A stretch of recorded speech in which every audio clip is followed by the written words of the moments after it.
Miss হবে না আপনার পছন্দের টিভি শো। দেখুন জি5 অ্যাপে একদম ফ্রি। হ্যালো, আমি এডুকেশন মিনিস্টারের সেক্রেটারি বলছি। আমি ধানসিং চক্রবর্তীর সঙ্গে একটু দেখা করতে চান, আপনারা আসতে পারবেন? হ্যাঁ অবশ্যই আসবো। কখন আসবো বলুন? কাল সকালে। আসলে উনি বিশদে ব্যাপারটা জানতে চান। ঠিক আছে ঠিক আছে, আমরা পৌঁছে যাবো সকাল 11টায় গাড়ি পাঠিয়ে দেবো। না অসংখ্য ধন্যবাদ, কিছু পাঠাতে হবে না, আমরা পৌঁছে যাবো। আচ্ছা, আমার নাম্বারটা সেভ করে রাখুন, প্রয়োজনে ফোন করবেন। বেশ ওকে, থ্যাংক ইউ সো মাচ। শিক্ষামন্ত্রী ফোন করেছেন, উনি দেখা করে সব কিছু জানতে চাইছেন কি হয়েছে না হয়েছে। বা এটা তো খুব ভালো কথা। মানে মন্ত্রী নিজে দেখা করবেন বলছেন? ভাবো একবার, উফ, আমার সঙ্গে কেন যে এরকম হলো না। মানে আমার কলেজে যদি এরকম হতো তাহলে আমারও নাম হতো, মন্ত্রী আমার সঙ্গে দেখা করতে চাইতো। এই বোকার মতো কথা বলিস না তো। এমনটা তোর সাথে হলে না তুই হাউ হাউ করে কাঁদবি। যাই হোক শোন, ময়না কিন্তু একেবারে ঠিক বলেছিল। মানে বাপেরও বাপ আছে, হ্যাঁ, এবার কিন্তু ওরা বুঝবে ব্যাপারটা। বোঝা উচিত। আচ্ছা, ফাইনালি কি হবে সেটা তো কাল জানা যাবে। হ্যাঁ, আমি তো সেটাই ভাবছি। আচ্ছা, শিক্ষামন্ত্রী আবার আন্ডারস্ট্যান্ডিং করার জন্য ডাকেননি তো? মানে পুরো ব্যাপারটাকে ধামাচাপা দেওয়ার চেষ্টা করবেন না তো? হ্যাঁ, হতে পারে। গুঞ্জার বাবার তো অনেক ক্ষমতা, অনেকের সঙ্গে চেনাশোনা আছে। সত্যি তেমন হলে কি হবে, কি করবো আমরা? না আমার বিশ্বাস তেমনটা হইব না, কারণ যদি তা হয় তাহলে তো আরেকখান লড়াই শুরু হয়ে যাবে।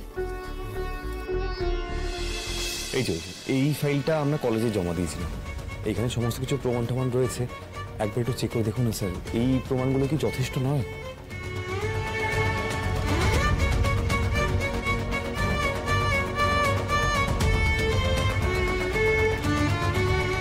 আমি একবার দেখবো স্যার।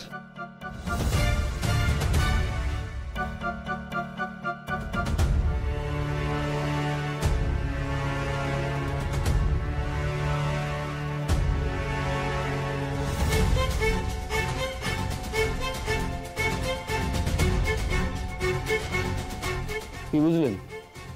এবার কি আমাদের কলেজ ম্যানেজমেন্টের সঙ্গে কথা বলা উচিত?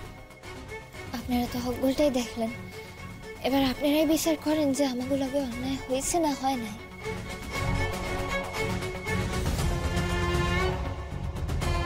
তুমি সেদিন একটা কথা বলেছো প্রেসের কাছে, টাকা লেনদেন হয়েছে। তোমার কাছে নাকি প্রমাণ আছে? দেখেন, প্রমাণ আছে, কিন্তু আমি এই প্রমাণ। তুমি তো বলেছো যে প্রয়োজন হলে কোর্টে দেবে, তাই তো? দেখেন, আপনি যদি দেখতে চান যে এই প্রমাণ খান যেটা আমার কাছে আছে সেটা কি, আমি আপনারে কইতে পারি, কিন্তু আপনারে দেখাইতে মানে উনি তো দেখতে চাইছেন। তুমি একবার প্রমাণটা যদি... থাক ওকে জোর করো না। আমি শুধু বলতে চাই যে তোমার কাছে যদি কোনো প্রমাণ থাকে তুমি সেটা যত্ন করে রাখো। আমি বিশ্বাস করলাম যে তোমার কাছে প্রমাণ আছে, তুমি ওটা যত্ন করে রাখো যাতে প্রয়োজনে তুমি ওটা দেখাতে পারো। না মানে সে আপনি চাইলে আপনারে... তুমি তো বলেছো যে কোর্টে তুমি প্রমাণ দেবে। হ্যাঁ, যদি আমি কোর্টটা এখানেই বসাই আমি না হয় দেখব, আর যদি কোর্টটা কোর্টেই বসে তুমি ওখানেই দেখি। কলেজ ম্যানেজমেন্টকে ডাকুন আর রেজিস্ট্রারকেও ডাকুন। জি5 ডাউনলোড করুন আর সব এপিসোড দেখুন একদম ফ্রি।